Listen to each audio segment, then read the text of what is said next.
I have nothing to say here. Strap in, folks. We're back into the what the hell world of V.C. Andrews, and it's something. Ladies and gentlemen, boys and girls, people of all ages, my name is David Popovich, aka the Bookworm, and welcome to Bookworm Reviews. Sit back and relax as we dive into the fourth Dollanganger book, Seeds of Yesterday, by V.C. Andrews.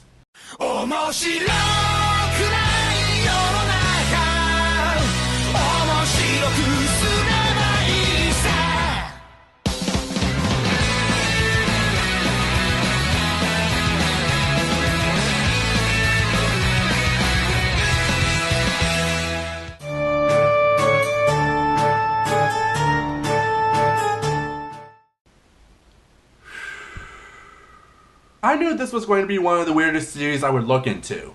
Fun fact, I never even heard of the name V.C. Andrews till Movie Bob referenced her once during a Twilight review. I knew the basics of the series, but actually reading them has been both a treat and nightmare. I get filled with both dread and excitement when I read an Andrews book, for there is always something for me to talk about. But the only thing I can say about the final book in the main timeline is, this is the most paper-thin story I've read! To recap, Kathy's children, Jory and Bart, learn about their parents' secret. Jory is shocked by the reveal, but upon learning the context of how it happened, he forgives them. Bart, on the other hand, goes completely mad. Mainly because he can't believe people would lie to him, man! And wants to be with the butler next door, John Amos, since he always told the truth to him. John then warps Bart's mind with ultra-religious zealotry. Kathy learns that their mother is next door, they fight, John almost then captures both and plans to kill them since they are why the Foxworth name is a disgrace. Bart thinks he's being possessed by the evil spirit of Malcolm, then everyone gets rescued, a fire breaks out, John and the mom die, and Bart kind of forgives everything. We dance, we kiss, we schmooze, we carry on, we go home happy. What do you say? Come on. So scenes picks up when Kathy and Chris are in their 50s and Jory and Bart are in their 20s, which, by the by, since Kathy was born in 1945, means this book starts in the year 1997 of a book released in 1984. So it's technically a sci-fi novel? Anyway, they learn that the mother has rebuilt Foxworth Hall, and Chris is to have ownership of it until Bart turns 25. So the final book in the main timeline takes us back to where it all began. Had Chris and I traveled such a long road, only to come full circle, back to the beginning? Actually, that's pretty much what this is. Kathy is nervous since she feels the house has an evil pulling them in, but Chris reaffirms her. Here, in this house, we can undo all the harm done to us and to our children, especially Bart. We'll rule not with steel wills and iron fists, as was Malcolm's way, but with love, compassion, and understanding. They are only at the house for Bart's 25th birthday, he'll take over the house, and the two can then move to Hawaii to live the rest of their days in peace. You know that's not going to happen. The book then introduces how the kids are doing. Jory has become a well-known dancer and has married his childhood sweetheart and dance partner Melody. The adopted daughter Cindy, who I actually never mentioned, is enjoying her final days of high school while holding a complete hatred for Bart because he's done some messed up stuff to her. And Bart has become... oh boy. How do I say this? I know this will piss some off, but I'm not exactly one to be PC over feelings. So Bart is basically Donald Trump. A rich, spoiled, ego-driven maniac, all because he still doesn't like his mother is with Chris. And he doesn't hide it. You don't ever age either, do you? He said in an accusatory tone. I'm sorry about that, Bart, answered Chris evenly. But time will do its job eventually. Let's hope so. I could have slapped Bart. Oh, allow me! He then goes on about how the only respect a man can have is power over everything, and that he will never find a woman to love him that won't be around his money. That is until he sees Jory's wife. He leaned casually against a door frame, his arms folded over his chest. But the burning dark eyes that followed Melody weren't casual. They were full of desire I seen before. My heart skipped.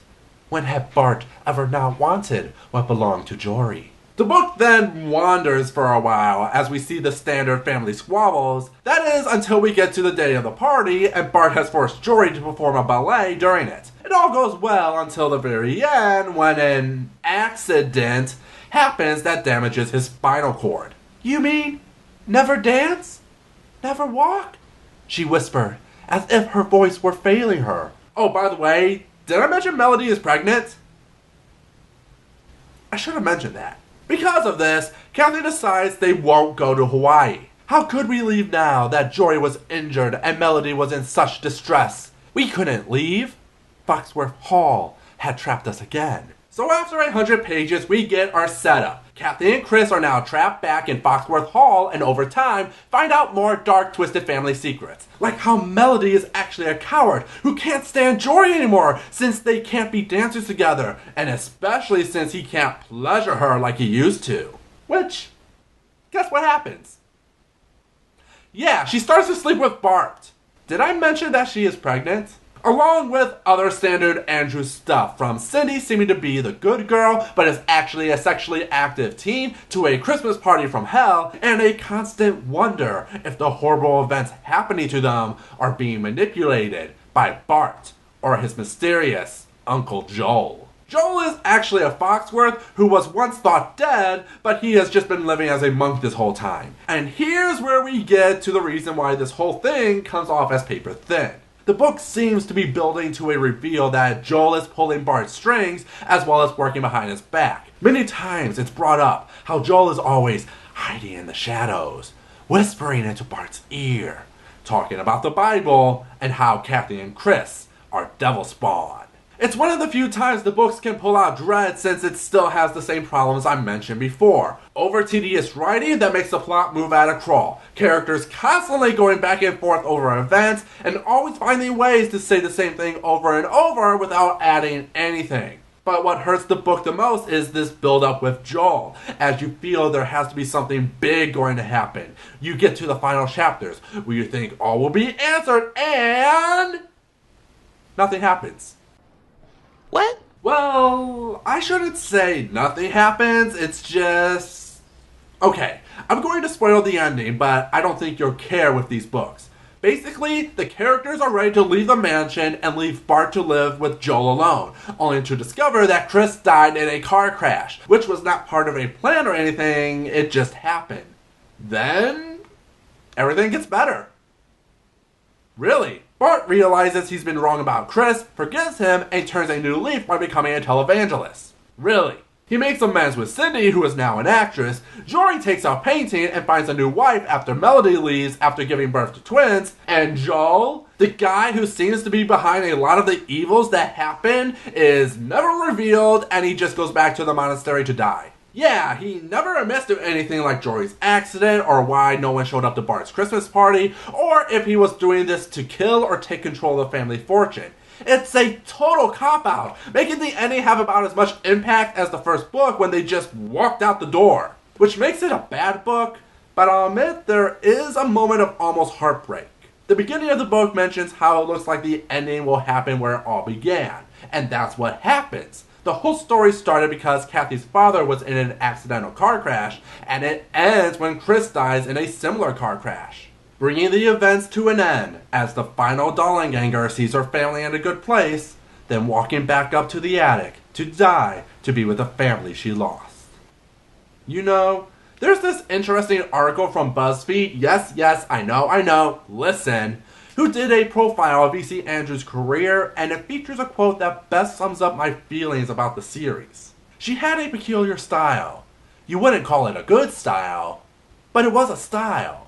It was so unique, I just thought I'd never read anything like this.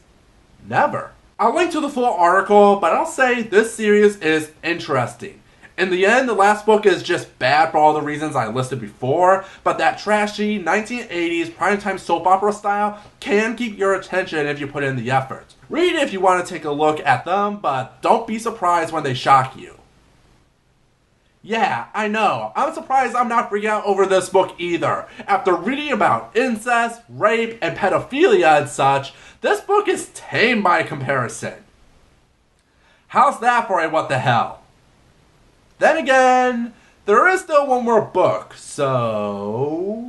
What about you, Internet? What's your opinion about Seeds of Yesterday? If you have a book you would like me to review, let me know in the comments below. Not sure what to do next after that. Really? Is it time? Oh boy, I can't wait to finally talk about Harry Potter!